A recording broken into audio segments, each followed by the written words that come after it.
하나님 앞에 정말 이렇게 기도할 때 하나님께서는 우리 가운데 함께 하십니다. 지금 오늘 성령님께서 충만하게 임하시는 것입니다. 성령이 임하시면 우리 가운데 새 일을 행하시는 것입니다. 주님께서는 악을 미워하시고 죄를 싫어하시고 죄를 어떻게 싫어하시느냐, 태워버리십니다. 예, 요즘 금요일 날 레위기를 계속 저희들이 나누고 있습니다. 죄는 태워버리더라고요. 주님께서는 완전히 소각해버리더라고요. 완전히 부스러기로 죄로 만드시는 거예요. 죄를 지으면요, 죄 지은 사람이 직접 그 1년 된 송아지를 잡습니다. 염소 비둘기를 잡든지 경제적으로 여건이 안 되면 일단 암소를 자기 손으로 잡아요. 제사장이 대신 잡아주지 않아요. 제사장이 대신 잡아주지 않는다니까. 네 죄는 네가 해결해라. 네 대신 이 소가 죽는데 네가 칼을 들고 숨통을 끊는 거예요. 그래서 일단 죽여놓고 옆에서 섬기고 도와주는 분이 이제 제사장 그룹이 하는데, 일단 내 죄 때문에 죽는 것이기 때문에 자기가 그 송아지를 잡는 거예요. 야, 여러분 생각해 보십시오. 자기가 칼을 쥐고 자기 죄 때문에 짐승을 죽여보십시오. 그럴 때는 진짜 실제적으로 죄가 얼마나 악한 것인지, 정말 칼로 찔러 죽일 정도로 이 죄는 혐오스러운 것인지 가증스러운 것인지 알 수 있는 것입니다. 그럼 그걸 또 어떻게 합니까? 제사장이 이제 그 껍질을 다 벗기고 내장에 이렇게 기름기 있잖아요. 콩팥하고 지방하고 간에 낀 꺼풀 같은 것도 다 태웁니다. 그리고 살을 갖다가 이렇게 발라가지고 그 제단 위에다가 태워버립니다. 다 태워버려요. 죄가 나도록 다 태워버립니다. 그만큼 이 죄는 하나님께서 그토록 미워하시고 싫어하시는 거예요. 네 죄, 네가 알렸다? 네 대신 이 소가 죽는 거야. 사람이 고통스러울 때 제일 고통스러운 게 화상을 입을 때, 화상을. 불에 태워서 죽는 것이 인간이 느낄 수 있는 고통의 아주 굉장히 높은 고도의 고통이 화형당하는 죽음인데, 그래서 사람들이 막 극렬한 자기 의사를 표현할 때 막 신나들고 나 불 붙일 거야 막 그러잖아요. 그 우리나라 민주투사 전태일 같은 경우에는 신나를 뿌리고 막 노동투쟁했잖아요. 자기 어떤 표현을 갖다가 이렇게 하는데, 사람이 고통을 가장 큰 걸 갖다가 자기 의사 표현으로 삼는 게, 이게 그대로 어떤 인간의 탐욕과 결부되면 그렇게 되는 것 같아요. 그래서 주님께서는 너희들이 이렇게 극악무도한 죄를 지었지, 이렇게 고통스럽게 죽는 거야. 네 대신 이렇게 짐승이 죽는 거야 라고 말하는 거예요. 그러니까 주님 편에서 볼 때는 나는 죄를 싫어해. 그래서 나는 고통스럽게 너희들을 이렇게 죽여야 되고 완전히 박멸해야 돼. 죄가 되기까지. 그래서 저는 이 레위기를 보면서 하나님의 죄를 이렇게 미워하시구나. 그래서 이 아론이 제사를 끝내고 나서 이렇게 손을 들고 백성들에게 축복할 때 그 제물 위에 불이 팍 임하면서 태워버리니까 이스라엘 백성이 어떻게 하는 줄 알아요? 하나님의 영광이 보이니까. 죄가 사라지니까 하나님의 영광이 보이는 거예요. 나타나는 거예요. 그 백성들이 땅에 엎드리는 거예요. 부복하며 엎드리더라. 땅에 납작 엎드리는 거예요. 이게 거룩한 하나님이 나타나고 그분의 영광이 나타나면, 우리의 죄가 사라지면 하나님 영광이 나타나는데, 인간은 어떻게 되나? 하나님 앞에서 절대적인 순종, 부복, 나는 죽었습니다. 이게 바로 겸손이에요. 이게 겸손. 겸손이 자기 몸을 낮추는 그게 아니야. 철저하게 죄 앞에서 낮아지는 것. 그래서 죄를 없이 하고 하나님 앞에서 절대적으로 그분만 높여드리는 것. 이것이 겸손인 거예요. 겸손. 그래서 저는 레위기를 보면서 하나님의 심정이 깨달아지는 거예요. 그분이 죄를 이토록 싫어하시는구나. 그래서 우리 가운데 죄가 덕지덕지 붙은 것, 주님께서는 그걸 떼내기 위해서 단번에 예수님 자기 아들을 보내셔서 예, 피값으로 사셨잖아요. 우리를 피값으로 사셨어요. 속량하셨다. 그래서 이제는 너희들이 이제는 그 죄 가운데 이전 두고 하면서 뒹굴뒹굴 하지 말아라. 나는 너희를 거룩한 자녀로 살기를 원한다. 그러면서 이렇게 우리를 보내시는 그 아버지의 마음을 느낄 수 있어요. 그래서 우리가 기도의 자리에 나갈 때 종교적으로 기도하는 것이 아니라 하나님을 진짜 떠받드는 거예요. 무릎 꿇어서 떠받들고요. 손 들어서 떠받들고 우리가 납작 엎드려서 떠받드는 거예요. 라사에 우리 제가 티벳 생각할 때 우리 라사 티벳의 중심 수도가 라사입니다. 거기에 이제 조말라라는 우리 믿는 자매가 있습니다. 그 집안은 이제 대체로 다 믿는 자매인데 엄마가 안 믿는 거예요. 엄마가 나이가 80대. 예, 이제는 돌아가실 날만 손꼽아 기다리는. 그 어릴 때부터 지금까지 티벳 불교 환경에서 자라고 크고 지금까지 생활하는데 잘 바뀌겠습니까? 바뀌질 않는 거예요. 자녀들이 계속 기도하고 때가 있을 때마다 전도하고 그래도 안 바뀌는 거예요. 야, 나의 삶은 나의 삶이야. 너희들이나 뭐 예수님 잘 믿어. 그렇게 했는데 부모가 그 어머니가 이렇게 무릎팍이 굉장히 안 좋아요. 티베트 사람들이 대체로 관절이 안 좋아요. 아까 말했듯이 오체투지를 막 하니까 던질 때 무릎이 먼저 닿거든요. 예, 오체투지 할 때. 그러면서 무릎에 충격이 먼저 가고 이렇게 가슴 손으로 엎드려서 하기 때문에 무릎에 관절 환자가 굉장히 많아요. 그래서 걸음을 잘 못 걷더라고. 그래서 라사는 이제 의료시설이 별로 안 좋으니까 라사에서 가장 가까운 사천성 수도 성도라는 곳에 와가지고 수술을 받았어요. 굉장히 대수술이죠. 관절 쪽에서 하니까. 수술 이제 다 하고 나서 회복한다고 있는데, 대낮인데, 엄청나게 환한 밝은 빛이 자기 눈앞에 비치는 거예요. 하나님께서 현현하셨어요. 나타나신 거예요. 이런 빛이 아니에요. 하나님은 회전하는 그림자도 없으신 거예요. 티벳이 태양이 굉장히 밝거든요. 여러분 고산 지역에 가면 태양만큼 밝은 빛이 없습니다. 그래서 다 선글라스를 끼고 해요. 그래서 티벳 사람들은 선글라스 안 낀 사람들은 백내장, 녹내장 환자들이 그렇게 많아요. 그만큼 태양이 밝다는 거예요. 그런데 태양빛보다 더 밝은 빛이 자기 눈앞에 팍 있는 거예요. 완전히 새하얀 거예요. 근데 그 할머니가 어떻게 했는지 알아요?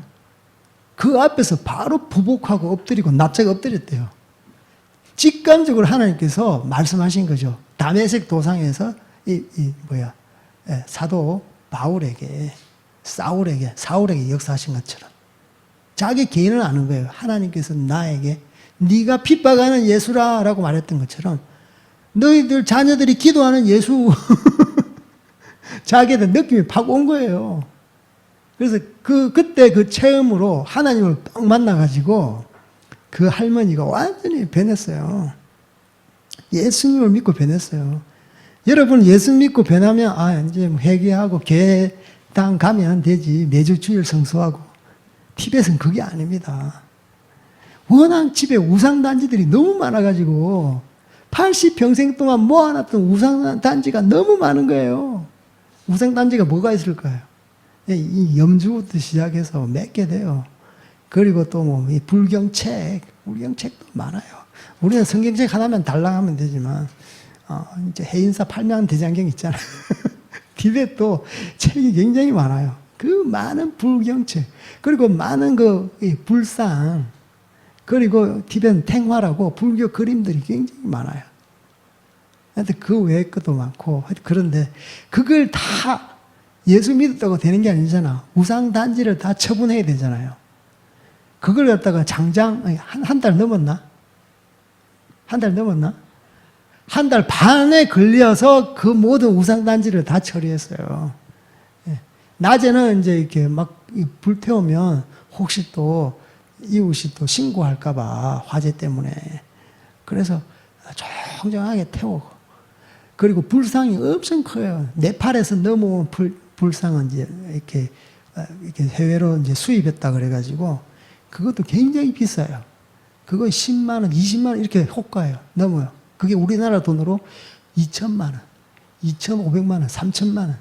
이 네팔에서 온 그 장인 정신으로 이렇게 만든 이 불상은 또 비싼가 봐요. 그것도 이제 작은 거는 이제 집안에서 부수고 큰 거는 어떻게 할지 모르니까 새벽에 새벽 작전, 007 작전 차에 실어가지고 그 라사 시내에 흐르는 라사 강이 있습니다. 라사 강 다리 중간에 가서 하나, 둘, 셋, 팍 이렇게 던졌대. 그래서 손 들고 한 달 반 동안 우상을 쳐보낸 거예요. 이게 진정한 믿음이고 신앙입니다. 아멘. 그래서 집에 모든 우상단지를 다 제거했어요. 하나님의 그런 강렬한 역사하신 빛을 보고. 그런데 그 집에 이제 그 조말라는 이제 어머니가 이제 그렇게 회심하고, 근데 이제 집에서 우두머리, 영적인 우두머리가 어머니니까 믿으니까 사탄이 발광하는 거예요. 사탄이 발광. 막 집에 문이 열렸다 닫혔다 열렸다 닫혔다. 막 소리 같은 게 들리고. 우리 옛날에 뭐 하여튼 그런 귀신들이 있잖아요. 실제적으로 귀신이 장난하는 거예요. 예, 잠자리가 막 뒤숭숭하고.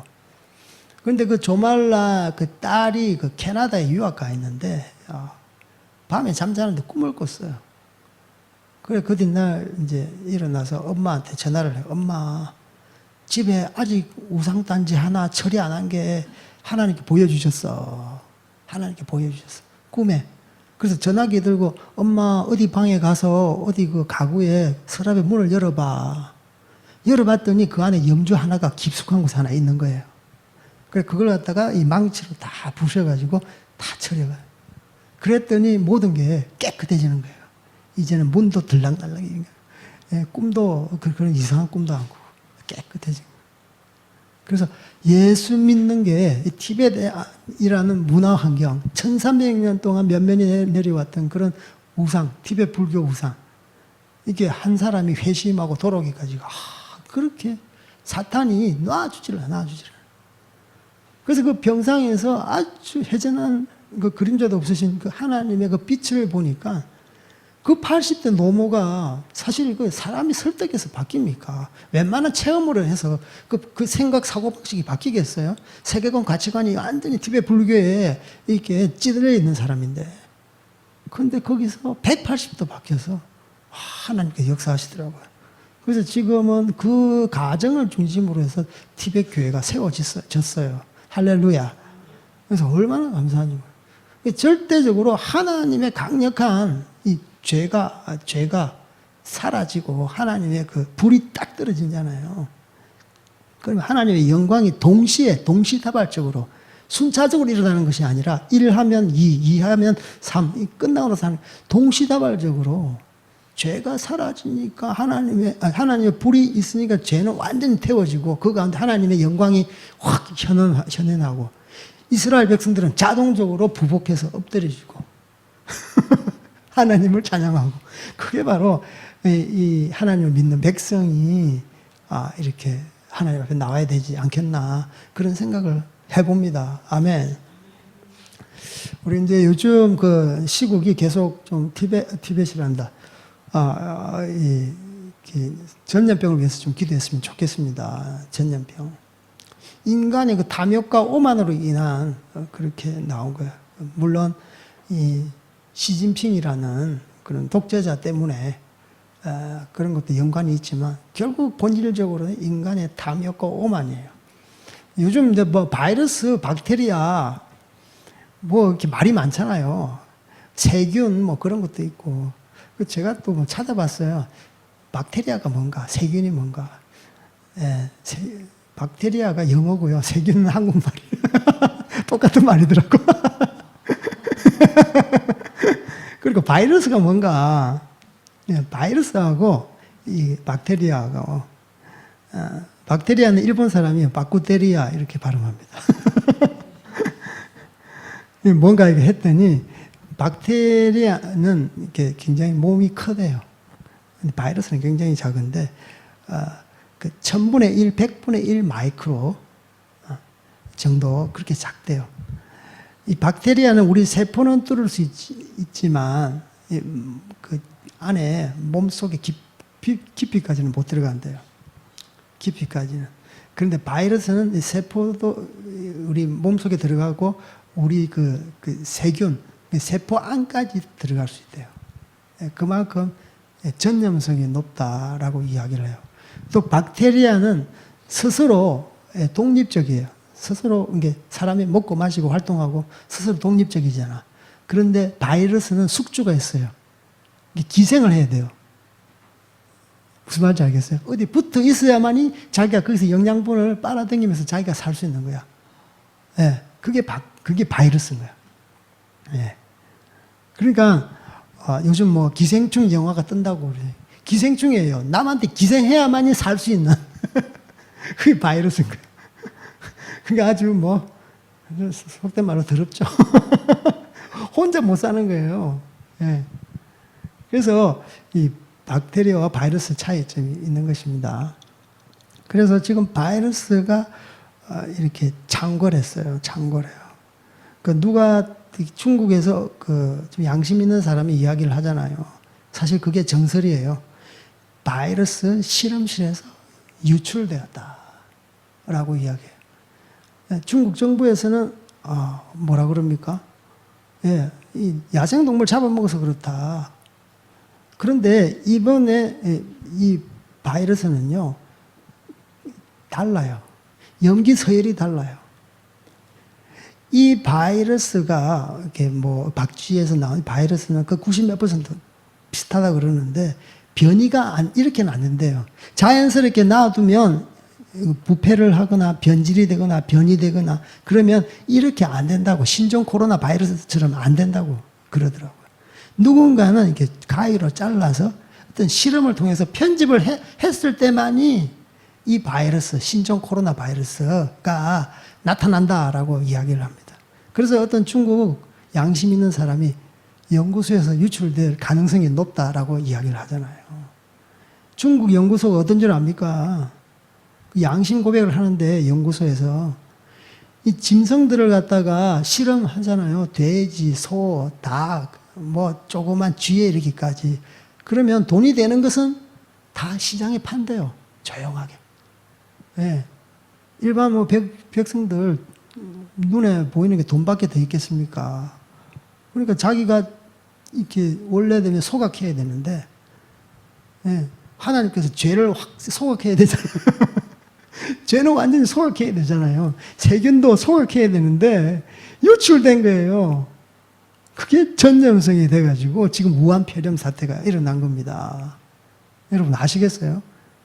인간의 죄, 탐욕, 모든 게 교만이 결부된 거예요. 예. 그래서 중국 정부는 누르고 덮고 이 밖에 새 나가지 못하고 정보 통계 조작하고 그러죠. 이런 정부의 이런 자기의 지분을 덮어버리려고 하는. 그리고 또 연구소에 있는 사람들은 이걸 통해서 돈을 벌려고 하는. 실험한 건 좋아요. 생화학 무기라고 그러더라고. 실험한 건 좋아요. 그런데 실험한 것은 소각해버려야지. 일반 백성들한테 전파 안 되지. 그러니까 이 백성들 지분을 덮기 위한 것과 그리고 인간이 그것을 재물을 실험 그 동물을 갖다가 팔아서 돈을 벌려고 하는 탐욕과 욕심이 결부돼 가지고 이렇게 엄청난 큰 일이 초래된 겁니다. 지금 중국 정부 어떻게 될지 모르겠습니다. 뭐 조금 전에 뭐 이렇게 신문 보니까 우리나라도 문재인 하야하라 그러는데 시진핑 권력에서 내려오라 그런 대자보가 막 붙었대요. 그리고 지금 중국 변방에 있는 나라가 많잖아요.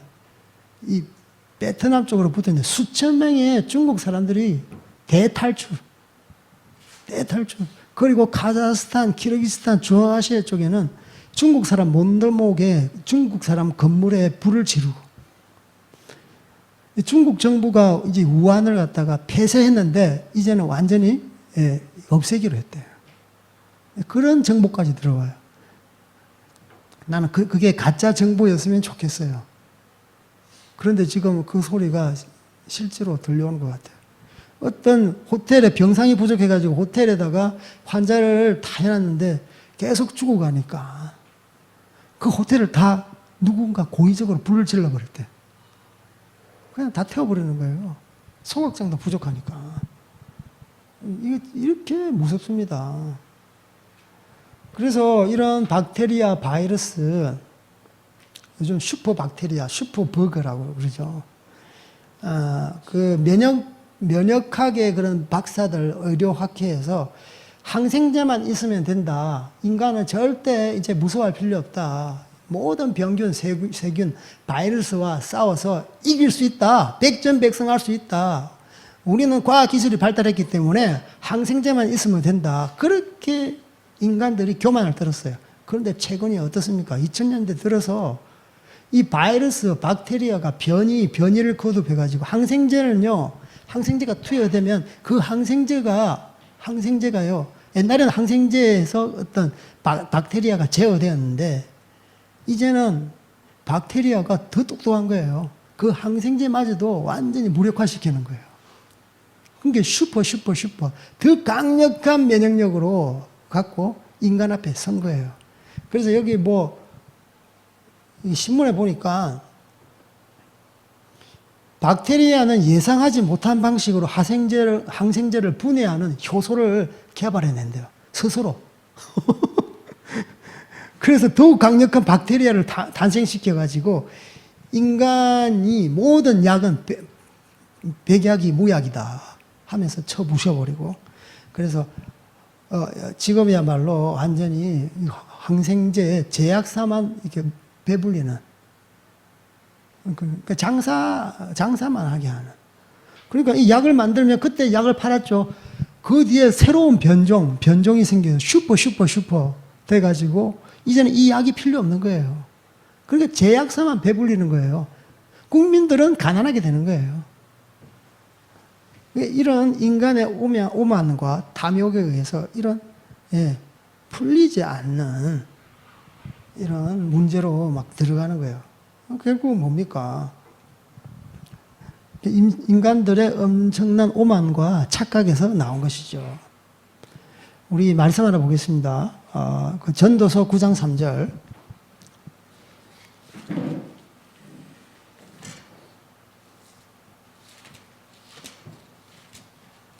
전도서 9장 3절.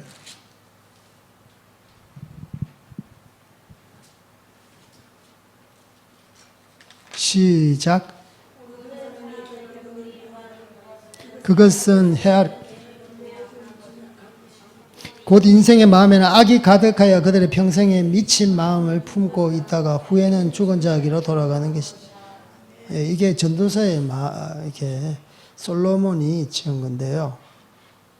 해 아래 행하는 것이 악하다. 곧 인생의 마음에는 악이 가득하다, 충만하다는 거예요. 그들의 평생에 미친 마음을 품고, 이 표현 자체가 너무 신랄해요. 미쳤어. 미칠 광자. 미친 마음을 품고 있다가 후에는 죽은 자에게로, 결국은 죽는 곳으로 돌아가는 거예요. 아무리 인간이 막 교만, 인간이 선하면 그게 선합니까? 인간이 의롭다는 것, 그게 의로워요. 인간의 그 심판이 그게 공정해요. 그래서 예수님이 의에 대해서, 죄에 대해서, 심판에 대해서 오시면 그걸 갖다가 내가 묻겠다라고 이야기하는 거예요. 그래서 인간이라는 것은 이 악에 충만했다, 거기에 미쳤다가 결국은 그 악에 의해서 자기의 어떤 죽음, 사지로 가는 거예요. 인간이 악하다는 거예요. 온 백성을 다 죽여버리는 거예요. 그래서 우리가 하나님 앞에 정말 거룩하게 살기를 원합니다. 계속 제가 이런 말을 하는데, 이렇게 어렵고 어지러운 이런 죄가 난무하는 세상에서 우리의 날카로운 칼은요, 거룩밖에 없습니다. 그리고 성령의 급, 곧 말씀을 가지라. 말씀. 계속 말씀으로 선포하고 말씀으로 기도하고 하나님 앞에 거룩한 신부로 나아가는, 그거밖에 없는 것 같습니다. 그런데 절대 두려워하지 마십시오. 우리와 함께 하시면 주님께서는 우리를 통해 역사하시는 것입니다. 아멘. 절대 세상의 평탄한 길로 가지 마십시오. 사람들이 많이 가요, 평탄한 길에는. 우리는 협착한 길로, 좁은 길로, 예, 골짜기로 가는 거예요. 그런데 하나님께 함께 하시면 우리는 그 길이 가장 편한 길이고 그 길이 가장 예, 정도, 올바른 길입니다. 왜냐하면 여호와의 말씀이 곧 길이요 진리요 생명이고 주님의 말씀은 내 발의 등이요 예, 내 길의 빛이기 때문에 내 발의 등이요 내 길의 빛이 주님께서 빛을 팍 비춰주시면요. 그게 뭐 굴곡진 길이든 협착한 길이든 예, 그게 엄침한 골짜기든 환하게 빛나는데 예, 능히 이 인생길 아무 염려 걱정 없이 걸어갈 수 있습니다. 승리할 수 있는 것입니다. 우리 한 10분 동안 주님 한번 부르짖고 기도하시겠습니다.